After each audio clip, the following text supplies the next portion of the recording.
Unlimited Diving is brought to you by Free Scuba Course. Save the sea. Be a diver. Log on to www.unlimiteddiving.com. Okay, with me right now is the beautiful wife of Jovi, and her name is Marisa. Yeah. Okay. Marisa, ano yung reason bakit nag-convert ka from yung regular conventional BCD to side mount? Anong reason mo ron? Well, it's much because I'm of a smaller frame. It's much easier for me because tanks are number one. Tanks are heavy. So if you have a back problem and if you're not a very strong person, side mount is easier because it has you have less of the weight, and then it's not put on your back, so hindi na strain yung likod mo. You can have the tanks brought down to, let's say, if you're gonna have a shore dive, you can drag your tanks going there, and then you can wear the tanks in the water already. Yeah, well, actually, the first time we did it, on the first dive, I noticed you were on twin tanks. Diba? And I was really amazed. Sabi ko, wow, si Marisa naka-twin tanks. Teki yung dating niya, no? So, and then I came closer to you, I realized each tank has its own regulator. Tama ba yun? Yes, it has. So, yung isang tanke mo, dalawa ang reg niya. May primary at saka second stage, or isang primary lang? How did you do it? How did you mount it? Kasi for every tank, you have a primary, and then a second stage, and you have your SPG. Right. So, every tank yun?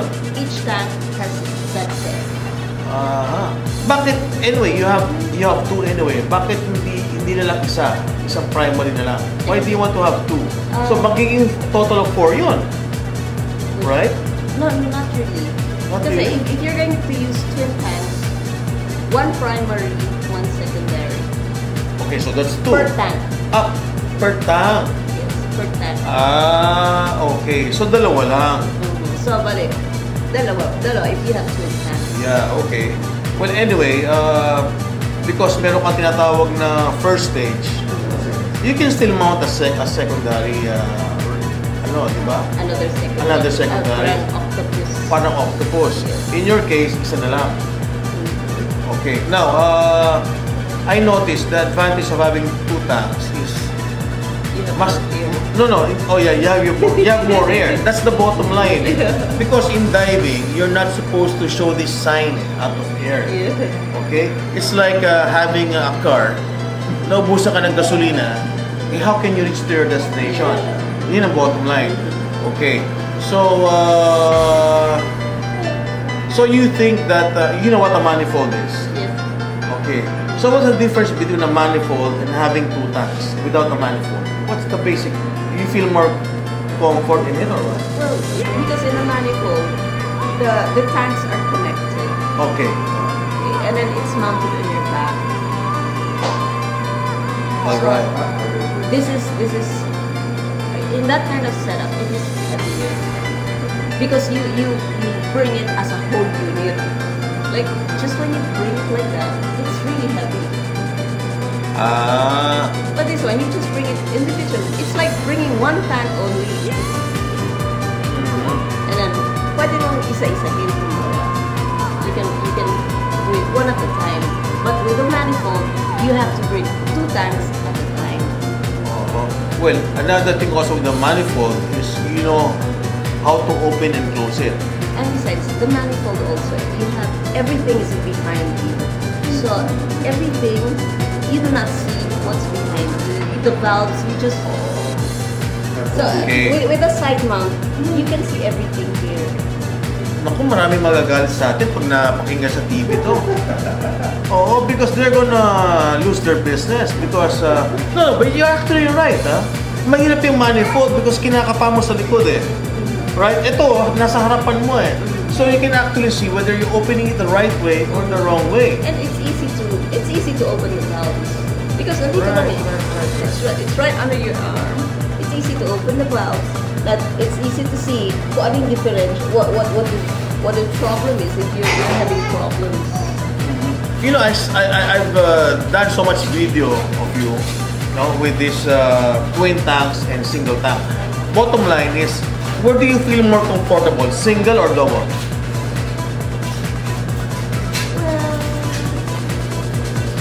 I think I prefer the double tank. Oh, kasi you're more streamlined. Yeah. And besides, you feel more confident because you have more air, and then you can stay down longer. Right. Well, anyway, this is the bottom line of scuba diving. You're not supposed to run out of air. Now, the more air you have, the better. So if you're whether on manifold or twin tanks, that's the safest. When every time they talk about safe diving, nothing can be safer than having double tanks. Yun ang bottom line, right? Sabi, oh, be safe, be safe. But how can you be safe with one tank? Right? If you have two tanks, you'll never run out of air. Join our safari dive trip tours with 3 boat dives, dive master, breakfast, lunch, dinner, merienda, mineral water, and beer while enjoying the beautiful sunset for a promo price of 2,000. Call or text now at 0917 text diver. For more information, log on to our website www.unlimiteddiving.com. We guarantee the best dive adventure and lowest price in Anilao, Batangas. Save the sea and be a diver. Hi, this is Rolly Baron. My passion, scuba diving. My advocacy is for everyone to learn to dive. My legacy, passing on my mantra, save the sea, be a diver. Find us on the web, free scuba course, www.unlimiteddiving.com.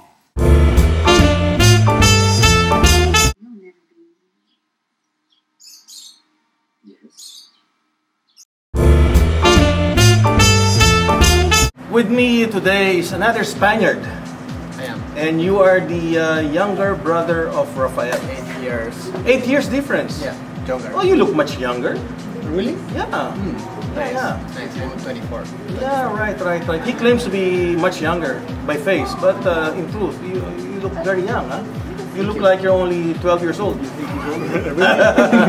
No, anyway, in diving, okay, if you want kids to dive, they normally begin at 10 years old. So if you have a niece or anybody who wants to learn, at 10 you can start them to dive. You know why? Because the lungs are normally strong enough. Enough. Because if they're below 10 years old, normally the lungs are still weak. So they make a regulation that they want you to start at least 10 years old. Okay, and you're above 10, right? So you can start diving already. So what do you think of the training right now? Well, it's fine. I just need to train more, but I like it. I like it that I. No, you need to dive more. Yeah, of course. Yeah, I okay. train. Yeah. Dive more. Yeah. Because the moment you keep on diving more, you gain more of the confidence level. Yeah. Okay. Now let's go back to the training. Which did you find very easy on the skills? It's in the skills. Well, at first, right now it's very easy to clear my mask, but in the beginning it wasn't. So, well, I think the skills now are easy. All the skills are easy. Yeah. Okay. So, have you tried removing your PCD underwater? No. Well, underwater, yeah. In the swimming pool? Yeah, of course. All right. What's the reason why this skill is important? Because if you have a trouble under the water, you have to you need to know how to deal with it. So I think it's very important to train your skills. Like for example, there's a lot of fishermen in the Philippines. Sometimes they leave their nets underwater. Yeah, the nets. Yeah, sometimes they leave it there, and you're diving and you don't know you get trapped by a net. So you should be able to do it, right? That's why the skills are very important. And another skill for me which is important is doing manual inflation. How do you find doing the skill of manual inflation? Well, I think it's very difficult. You just need to go. Yeah. The most difficult thing for me is to take out the low inflator hose. Yeah. Okay. As well, you have to try to Well, one thing is you have to push it. Push and later, And then you pull. I know. Right, right? But under the water is hard. You just need to be relaxed. Yes. So anyway, when you take it out, you don't have to put it back. Yeah, because putting it back is quite difficult because there's a lot of pressure already. So that's why it's hard to put it back. Anyway, these skills are really important just in case something happens. You know how to take care of yourself, right? And I told you the reason why this thing happened, taking out the low inflated hose, because sometimes the divers, they don't clean their equipments properly. Do you know how to wash your gear properly so they don't crystallize the salt? Yeah, sure. You have to put the water inside the equipment and cleaning very well, removing the salt. Yeah. Okay, make sure you shake it properly. Yeah. So later, The water has to be... I want to see how you clean it, how you take care of your equipment. Huh? Okay, so you think you're going to enjoy diving? Of course. Really? Huh? Yeah. So what's your plan now that you will become a diver someday? Well, I have many weekends here still in the Philippines, so I just have to have morning and weekends. I try to dive. I think I will do it. Okay. Where do you intend to go diving after you get certified? Where? Yeah. I don't know, but I stay now in Manila, so it should be close to Manila on weekends. But if I can take holiday to Manila, I don't know. You don't know where to dive? Well, in the Philippines and many places. No, okay. You're saying close to Manila. Manila. Okay, the closest to Manila, if you're in Manila, you go south of Manila, Yagbilao, Yeah, of course. which is about 120 kilometers from Manila. It's a 2-hour drive. There's no traffic. And on the north, you have Subic. Yeah. Okay, and that's the reason why you will need to do some advance because people go there because of the wrecks. All right. So during the war, during the Japanese time and the Americans, most of the wrecks there are American wrecks. All right. And in Coron, most of it are Japanese wrecks. So which one do you want? The Japanese or the American wrecks? The American ones are closer, so... Closer. It doesn't really matter which wreck. Yeah. All right. That's why you need to maintain good buoyancy because when you enter a wreck, you're not supposed to hit your head. Yeah. Now, if you keep hitting your head, I would suggest you buy a helmet before you dive. Okay. To protect your head. Huh? All right. Well, anyway, that's why I'm saying buoyancy is the crucial part of scuba diving. Okay. And I would suggest you have to have a lot of friends also who are scuba divers. So when you want to go out, okay, everything becomes cheap because now you have to divide the boat expense, and also the dive master, and maybe your gasoline going to the site. Sure. Right? Okay. So I think you will enjoy more. that's why you have to be friendly with a lot of divers. So maybe if they see you diving, they can invite you to their group, and it's a chance for you to meet a lot of divers and enjoy the companionship. Right? Okay. So just one tip, before we go diving. Never choose a buddy who is taking more air than you. Okay. You understand what I'm saying? Yeah. Okay. Because Because you're still a beginner, and try to find out whether your body consumes a lot of air or not. Because as a beginner, if you run out of air, your body will never be able to help you.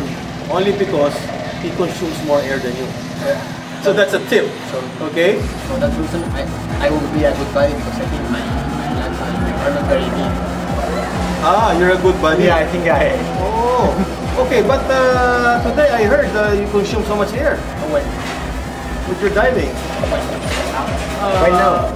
Yeah, well, I had. Maybe you're tired, huh? Yeah, maybe. Alright. So, anyway, the reason why you get tired is because you do a lot of work like kicking and kicking and kicking. Okay? And the moment you use your hands and your feet to try to attain neutral buoyancy, then you're working so hard. Right? And the way of consuming less air is the technique of breathing. How did I teach you how to breathe? Deep. It's called deep. Deep. Deep. Okay? And then out slow. Right? Never do it like that, or else you run out of air fast. That's right. Okay? And one more secret, if you want to develop your breathing, I suggest you enroll in some meditation or some yoga, or even Pilates. That will improve your breathing. You know the secret of life? Is breathing. That's the secret of life. It's all about breathing. Yeah. Do you know why there's a lot of people who cannot think so well? Because they don't know how to breathe. You know, no, really, I'm not joking. You know, when you breathe, it's got to be deep all the time. It's got to be deep and then slow. It's all about breathing. Okay? Yes, right. And that's the reason why if you see other people who love to do yoga and meditate, they have a more peaceful life because you know, everything's controlled by their breathing. Okay? So one more dive and I will let you know if you're certified. Okay? So good luck, huh? Okay. Join our Safari Dive Trip Tours with 3 boat dives, Dive Master, breakfast, lunch, dinner, merienda, mineral water, and beer while enjoying the beautiful sunset for a promo price of 2,000. Call or text now at 0917 Text Diver.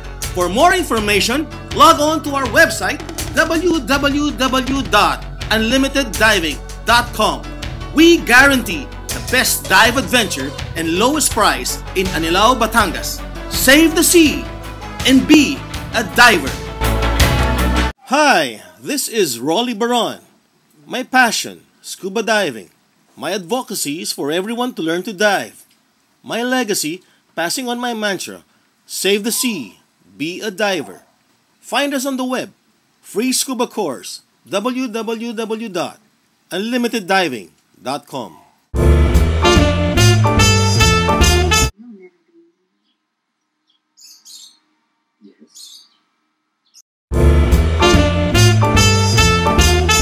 Alright, with me right now is a young lady and she's got a beautiful face with good long hair.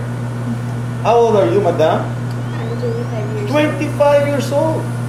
Hulaan ko. Single ka. Ayan. Alam mo yung mga mapili talaga. They're always single. Ano bang hinahanap mo siya isang tunay na lalaki? Nakalimutan mo na. Ano, Ala Pacquiao, yung macho, o ano, yung medyo mainhin. Hindi rin. Ano, anong type mo? Yung matalino, o yung mayaman, o yung mabait. Lahat ba nasabi ko na? O sige. Hindi, meron akong tip sa'yo. Pag naghanap ka ng boyfriend mo, make sure, scuba diver. Kasi diver ka na eh. Diba? Nagda-dive ka na. Alam mo ba kung bakit? Let me tell you this. Ang importante ngayon, pag may kaibigan ka, yung tinatawag na bonding. Alam mo ba yung bonding? Yung nagsasama kayo, na hindi kayo nag-aaway. Hindi ka pwede magalit sa kanya kasi hindi pwede magsalita sa underwater. Di ba? Iiwanan ko naman. Iiwanan. Kaya nga bati ka niya. Ikaw naman parang hindi ka natuto, babawin ko lisensya sa'yo. Ito rin. Sige. Di ba? Kaya nga may body system. Huwag mo siyang iiwanan. Babantayan mo because assuming ako yung boyfriend mo, my life depends on you and your life depends on me. Pag naubusan ka ng hangin sa kahingin, sa isda, hindi. Sa kahingin ng hangin. Oh, your life depends on me. Am I right? Oh, see? Kaya nga, hindi period, huwag mong iiwanan yung body mo. Yun ang bonding. You're helping each other. Kaya nga may body check eh. Sabi mo sa boyfriend mo, oh, sweetheart, meron ka bang tinga? Diba? Oh, yung air mo, nakabukas ba? Baka hindi nakabukas. See? Yun ang bonding. You are helping each other. Diba? Ngayon, kung gusto mo talaga magandang bonding mo, eh, sabi mo, pag nag-dive tayo, gusto ko holding hands, ha? Pwede rin yun. Kasi hindi na kayo magkakahiwalay. Pag nag-shoot up siya, sabay kayo mag-shoot up. Tama, di ba? Oo, see? Di ba? Anong ibig sabihin ng shoot up? Saan ka pupunta pag na-shoot up ka? Hindi, pag na-shoot up ka sa chamber. Nakakalimutan mo. Alam mo, baka yung nanonood sa atin, sabihin nila, di pala marunong magturo si Mr. Banon. Okay? Pag nag-hold ka ng breath, anong mangyayari sa'yo? Coffin. Pag nasa coffin ka, wala na. Dead ball ka na. You're dead meat. Why? Okay, now let me ask you. Bakit delikado mag-hold ng breath? Kasi dahil sa pressure ng tubig sa ilalim. Pressure ng tubig sa ilalim? Sandali. Pagagalitan ko yaya ng turo sa'yo. Sige, one more chance. Kasi mararapture yung lungs mo, di ba? Kasi pag nag-hold ka ng breath mo, tama? Parang balloon yan eh. Di ba? Yung balloon, di ba? Nabasa mo ba sa libro? Yung balloon, pag binaba mo, lumilit yung balloon, di ba? Nagiging maliit na lang. Depende gano'ng kakalalim. Pag nirelease mo yung balloon na yun, ano mangyari? Hindi aabot sa surface yun, sasabog yung balloon. So imagine mo, yung balloon, yun yung lungs mo. Right? So wag kang mag-hold ng breath. Kasi kung nag-hold ka ng breath, tatanong ng yung mga kaibigan ko, mga instructor, si Mr. Baron kasi teacher niyan eh. Alam mo naman eh, di ba? Aking course free. So, yung aking mga kaibigan eh, sabi nila eh, pag namatayan ng estudyante si Mr. Baron eh, hindi na magtuturo ng free yan. Gusto mo bang masira yung aking credibility? Yeah. So, huwag ka mag-hold ng breath. Promise, ha? Okay. Alright, give me the okay sign. You're now a scuba diver. Another friend of John is Gladys. Ang ganda naman ang pangalan nyo. Siguro your mother was glad nung lumabas ka, no? Kaya siguro Gladys. She was so glad. Very glad. Very glad. How do you spell your name? G-L-A-D-I-S. Ah, okay. Alam mo, ganong kaibigan na Gladys Imperial eh. Ano yun? Tennis player na napakagaling. Pero ngayon, meron na akong bagong kaibigan, Gladys, na scuba diver. Scuba diver. Bakit ba naisipan mo mag-scuba diving, Gladys? Interesting kasi pag napapanood ko sa TV, tsaka sa movies, parang masarap na experience din na maka-interact mo yung Ano yung masarap? Malasa o binubusog mo yung mata mo? Masaya. Masaya. Binubusog mo yung mata mo. Tama. Alam mo, ang ganda nung sinabi mo. Alam mo ba, pag maraming ka ng pera, ang binubusog mo hindi yung tiyan. Ang binubusog mo yung mata mo. Ano mo ibig sabihin? Yung... Hindi, huwag muna. Yun ang bottom line, magdadive. No? Paano yung mga diver? Pupunta ng Paris, pupunta ng New York, pupunta ng Canary Islands. Binubusog na yung mga mata nila. Ang ganda ng view, ang ganda ng view, ang ganda ng view. Dito, hindi ka na kailangan gagastos para magpunta sa mga exotic places. Kasi yung ilalim ng dagat, napakaganda naman talaga. Diba? Because, the Philippines is gifted with a lot of beautiful corals. Alam mo ba, ang Philippines is the center of marine biodiversity in the world? I've watched you say that in your... Again? I've watched you say that in the internet. Okay. Kasi, yung isang scientist na si Mr. Carpenter, no, na-discover niya, a scientist, nung tinignan niya, wow, the Philippines is surrounded by a lot of species. Diba? Alam mo, kanya tayong maswerte kasi nasa tayo, you call the Coral Triangle. Yung Coral Triangle is composed of Indonesia, Malaysia, parts of Australia, the Philippines. Kasi yan tropical seas yan eh. Yung kasi mga corals, hindi mag-survive pag malamig. Tulad ng Japan. Di ba? Yung mga malalamig. Kasi hindi mag-survive yung mga corals. Kung gusto mo magkaroon ng mga corals, kailangan tropical climate. Tama ba? Ngayon, at bakit maganda mag-dive sa Philippines? Napakaraming islands. At pag maraming islands, around it, puros corals yan. Kaya nga, ang tandaan mo, ganito. Pag meron kang binisitang isang exotic island sa Philippines, nakita mo white sand. Okay? Itaga mo sa bato, walang diving doon. Kasi white sand eh. Di ba? White sand eh. So yung ilalim nun, sand rin. Tulad ng Boracay. Walang diving sa Boracay, doon sa harapan ng white sand. Now, if you want to dive in Boracay, pupunta ka doon sa mga corner ng island kung saan yung maraming bato sa may yapak side. Kasi wala masyadong sand doon, puro batuhan doon eh. Right? So, yung ilalim nun, nagiging corals. Oh, you have any questions about your diving? Bakit ka nahihirapan sumagot? Wala kang questions? O ako magtatanong sa'yo. Okay. What is the golden rule in scuba diving? Do not hold your breath. Yes. What's the second rule? Do not dive without the dive. Ha? Nakalimutan mo? Papawi ko yata lisensya mo eh. Do not hold your breath. And Oh, that's the golden rule. What is the second one? do not ascend. Do not ascend fast.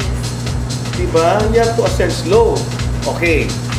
Now, you know, most of my students will ask me, Sir Baron, what is the technique in ascending? Diba? A lot of books will say, do not ascend more than 60 feet per minute. Do not ascend more than 30 feet per minute. Tama yan lahat. But my point is, as a new diver, you cannot compute that. Okay? And I don't care if people will get mad at me, but you cannot compute that. How can you compute you're a beginner?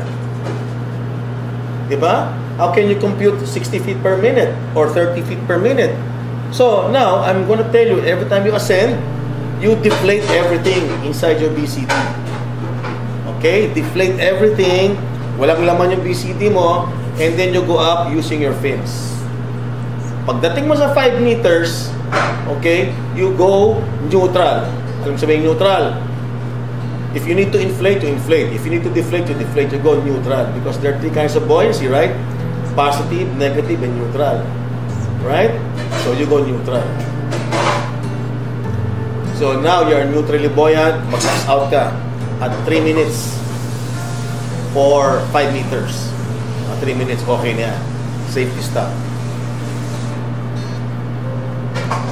Puro tango ka ng tango ah. Ano, gusto mo extend natin ang course mo? Advanced. Okay. O sige, next time I'll see you, ha? Congratulations, you are now a scuba diver. Hi, this is Rolly Baron. My passion, scuba diving. My advocacy is for everyone to learn to dive. My legacy, passing on my mantra, save the sea, be a diver. Find us on the web, free scuba course, www.unlimiteddiving.com. Unlimited Diving was brought to you by Free Scuba Course. Save the sea. Be a diver. Log on to www.unlimiteddiving.com.